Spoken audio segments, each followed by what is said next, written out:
Have you ever noticed how certain people seem to hold an almost uncanny influence over the space around them without uttering a single word?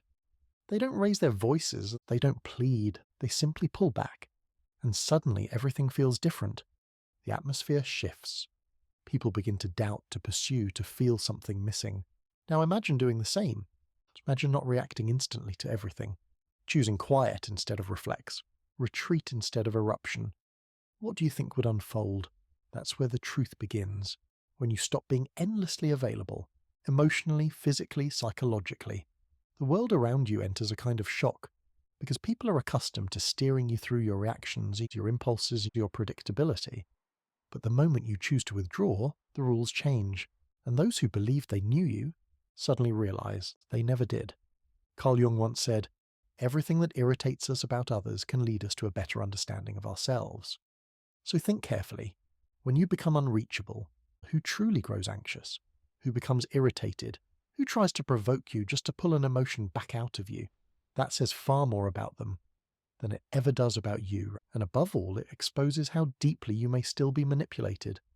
Without even noticing, you keep giving yourself away to keep the peace, to please, to avoid losing people who, deep down, were never really there. And with every forced yes, every instant reply, every emotional reaction, you surrender another fragment of your energy. And when the day ends, what remains? Exhaustion, frustration, a hollow feeling you can't quite name. I'll tell you why. Because you are far too available to those who don't deserve. Even a moment of your silence, this isn't about turning your back on the world. It's about choosing yourself. It's about learning what Jung called individuation. The journey toward becoming whole, authentic, complete. And that journey begins when you realize that silence can outweigh 1,000 arguments. That withdrawal, when born from awareness rather than avoidance, is an act of strength. So let me ask you, looking straight into your eyes, how much longer will you allow the emotions of others to control you? How long will you move like a puppet each time someone touches an old wound? Maybe it's time to cut the strings, to step back, to become unreadable. Because the moment you stop being available, everything shifts. You were taught to always show up, to answer quickly, to please, to say yes even when your body whispered no. From childhood, you were conditioned to believe your value depended on your accessibility to others. But here is a truth few say plainly. This constant availability is not a virtue, it is a cage, and as long as you believe you must always be reachable, emotionally or otherwise, you will be used, depleted, and discarded the moment you stop being useful. Do you know why? Because constant availability makes you predictable, and whatever is predictable becomes a tool. People begin to treat you like an emotional emergency button. They press when they want comfort, attention, validation, and then set you aside and you don't notice because you're trapped in the illusion. That being there for everyone will ensure someone is there for you. It doesn't. Jung spoke of the persona, the mask we wear to be accepted and to be loved, to be seen. And it is precisely this mask that keeps you endlessly accessible. You say you're fine while suffocating. You reply instantly while exhausted. You explain, justify, defend yourself, as though the world is owed something from you. But the more you stand on someone else's stage, the more you vanish from your own. Being constantly available is a quiet form of self-abandonment, a disguised attempt to gain approval, to avoid rejections, to control how others see you. But that control has a cost, and the cost is your peace, your vital energy, distributed as if it were endless, when in truth, it is painfully finite. Those who demand your constant presence do not want you, they want what you provide. Validation, company, distraction, emotional comfort. And the moment you change, the moment you set a boundary, the moment you stop reacting, they become irritated. They accuse you. They call you strange, not because you changed, but because you stopped functioning for them. And here lies the cruelest truth. The more available you are, the less you are valued. What is abundant becomes disposable. No one respects what requires no effort. No one cherishes what is always there. So pause, reflect. Who truly deserves your time, your attention, your presence, or perhaps more importantly, who deserves your absence? Before answering, we must understand something deeper. Why do we react so easily? Why do we surrender so quickly? What drives this automatic need to respond, explain, and please? The answer lies in what Jung called psychic energy. And that is where we turn now, because your energy is all you possess. And if you don't protect it, someone else will use it against you. If this resonates, subscribe to the channel. Thank you for being here. Jung did not view the psyche as a machine, reacting without consequence. To him, the mind was an energy system. Every thought, every emotion, every action draws from that reserve. So the question becomes, are you choosing where your energy flows, or is the world deciding for you? Each impulsive reaction drains psychic energy. Defending yourself from meaningless criticism, engaging provocations just to be right, arguing where nothing grows, trying to please those who don't value you. All of it cost you. Jung was clear. What you resist persists. The more you react, the more entangled you become. Those who live drained are not weak. They are misdirected. And exhaustion breeds vulnerability. When you're vulnerable, you become easy to exploit. Manipulative, opportunistic, emotionally needy people sense this. They see that you respond to everything, that you can't guard your energy, that you're always trying to fix the world, and they use it. A healthy psyche, Jung said, knows how to keep energy contained. That means saying no without guilt, remaining silent without shame, observing before acting. True power is not in reaction, it is in choice, and choice comes from self-awareness. How many nights have you lost? Replaying conversations? How many hours wasted? Thinking of what you should have said? That is energy lost without return. You keep ghosts alive. That should have faded long ago. Psychic energy is a force field. Guarded well, it creates presence. You enter a room and are felt, but unmanaged, you become reactive, fragile, invisible, and the world is unforgiving to those who yield too easily. So begin watching your triggers. What pulls you off center? What makes you react without thought? That is where your energy escapes. Not to become cold, but to become sovereign.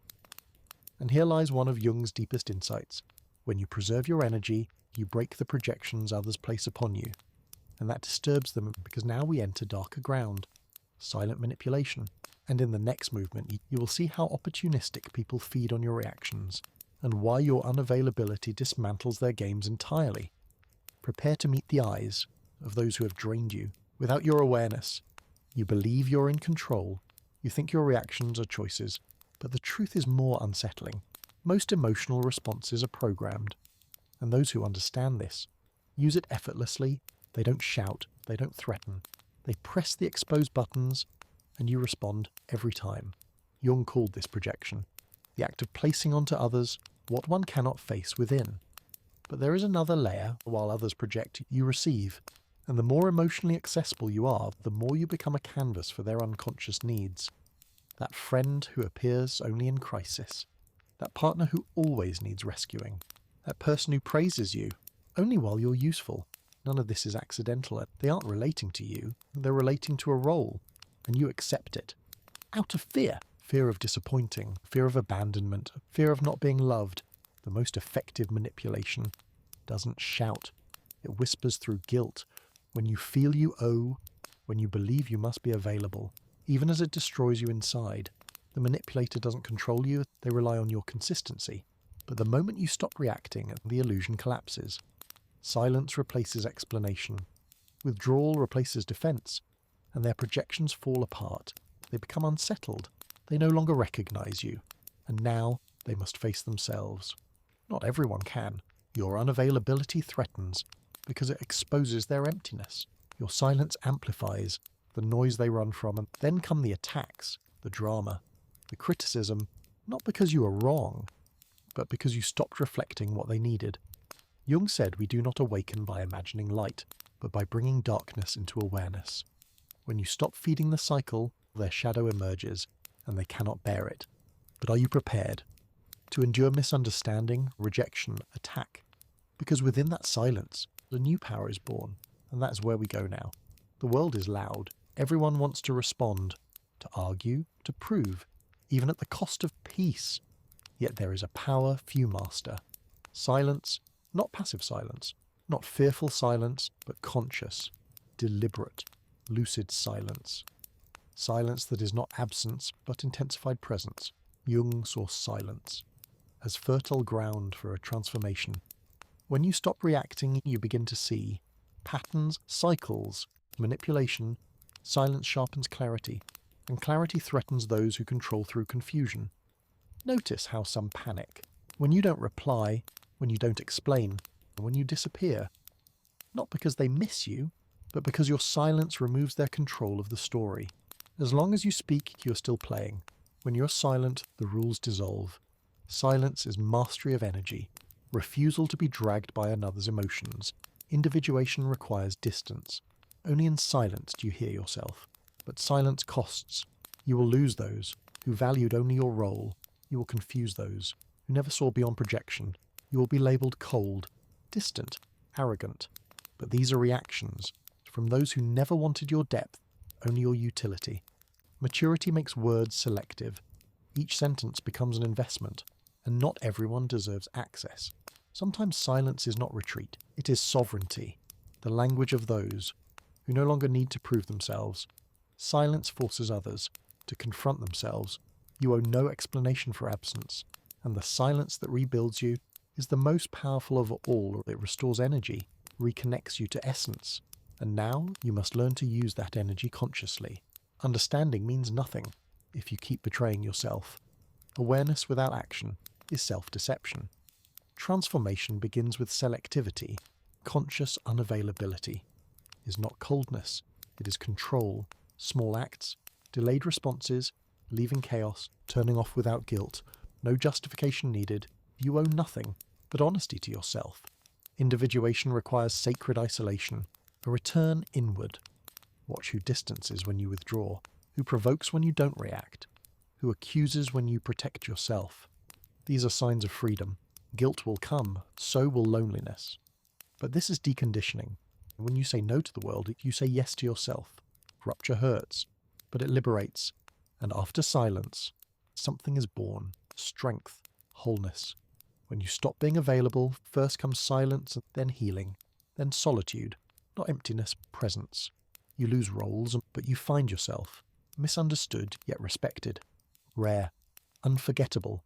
This is rebirth. If you reach this point, a part of you is ready.